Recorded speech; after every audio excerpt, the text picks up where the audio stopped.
This past weekend, I was the first senator in a really long time to fly into Somalia's notoriously dangerous capital city. And I'll tell you at first glance, it looks like things in Mogadishu have gotten back to normal.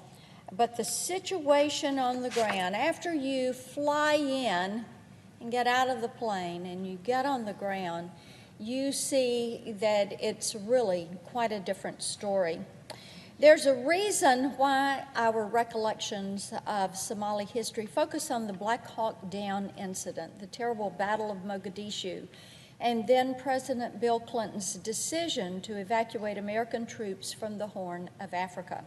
Somalia's legacy is rooted in years of violence that overwhelmed the world's most elite military forces, froze that economy, and left the Somali people very much alone in the world, at least until 9/11, when Western powers were forced to focus on multiple fronts in the war on terror.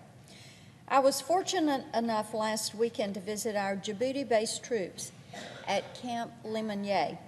Our base there was established in the wake of 9/11 and since then has expanded to support AFRICOM's mission there in the Horn of Africa. And I will tell you, their leadership is committed to not repeating the mistakes of the past.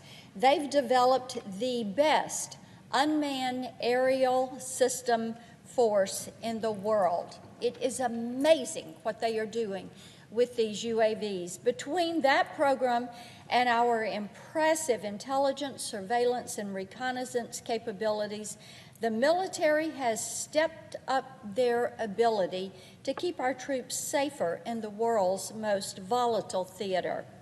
And I will tell you, I was pleased to know that the 101st Airborne out of Fort Campbell, which is located in Montgomery County, Tennessee, and also there on the Kentucky border, that they're supporting the vital post-Benghazi East Africa Response Force mission, and that the Nashville-based 118th Air Wing Unit of the Tennessee Air National Guard plays a vital role in regional security operations. I will tell you, Mr. President, it brought home to me the point of why we have to get the NDAA finished, why we have to get these resources to our men and women in uniform who are fighting every day and need 21st century warfare in order to keep us safe.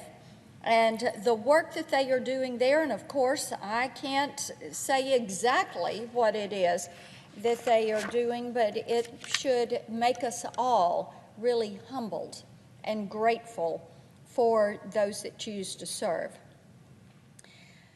Our mission in Africa is changing. Things are shifting a little bit, and as we urge our local partners there in Africa to take ownership over their own security, the chattering class is at it again, and what we will hear from people is, well, I think we've done enough for Africa. Don't you think we've given enough?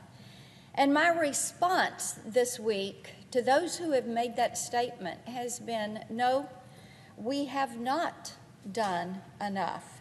We've invested more than a decade's worth of time, money, and manpower. We've lost men, lost ground, regained that ground, expanded our abilities, and really have achieved moderate regional stability.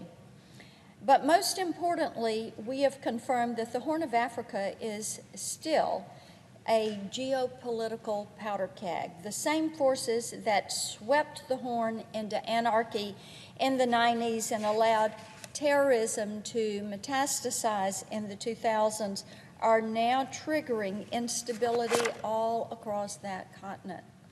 For a long time, Somalia managed to limp along as a failed state because a traditional government has never acted as their main arbiter.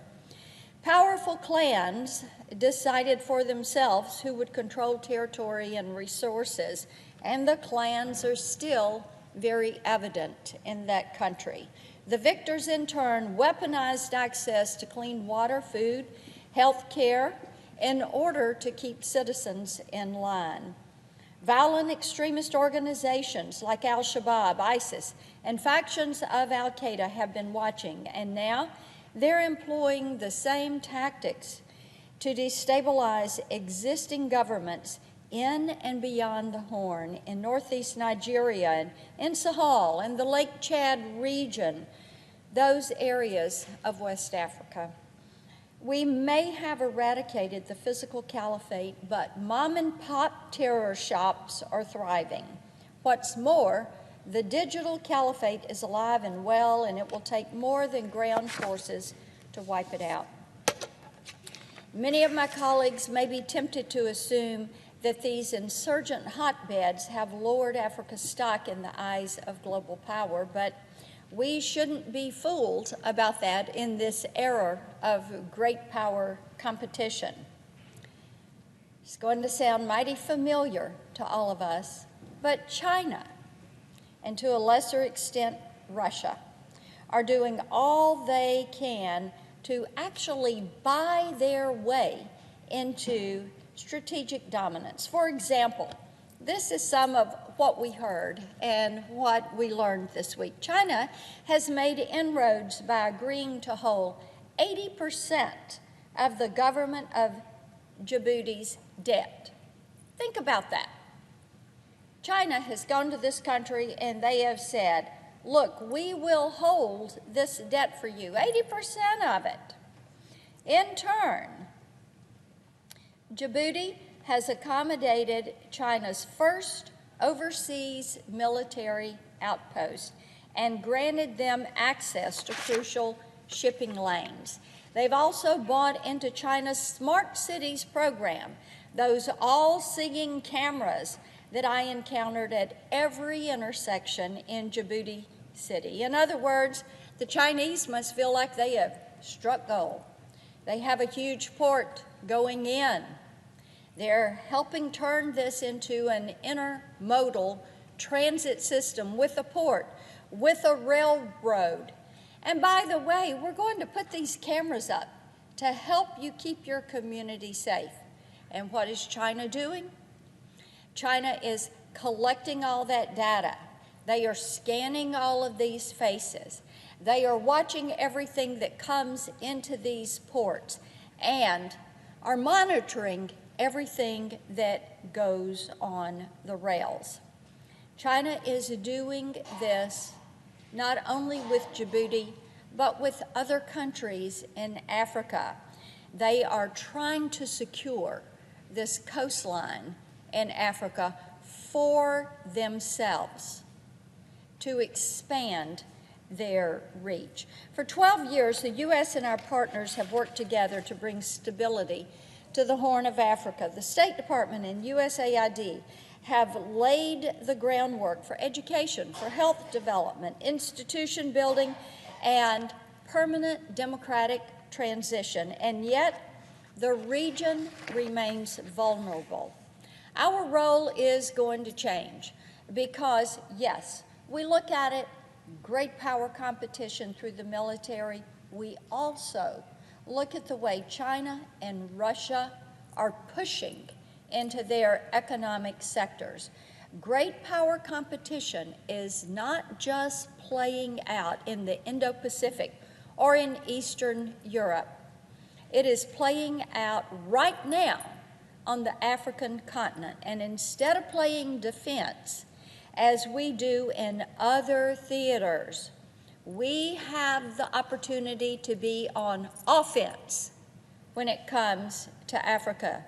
If we decide that now we've had enough, these threats, both from the military, that sector, and from the economic sector, they will degrade American influence and will threaten the homeland and will imperil the delicate and completely reversible balance that we have fought so hard to gain. Our nation's security cannot afford to give ground, to cede ground on the continent of Africa.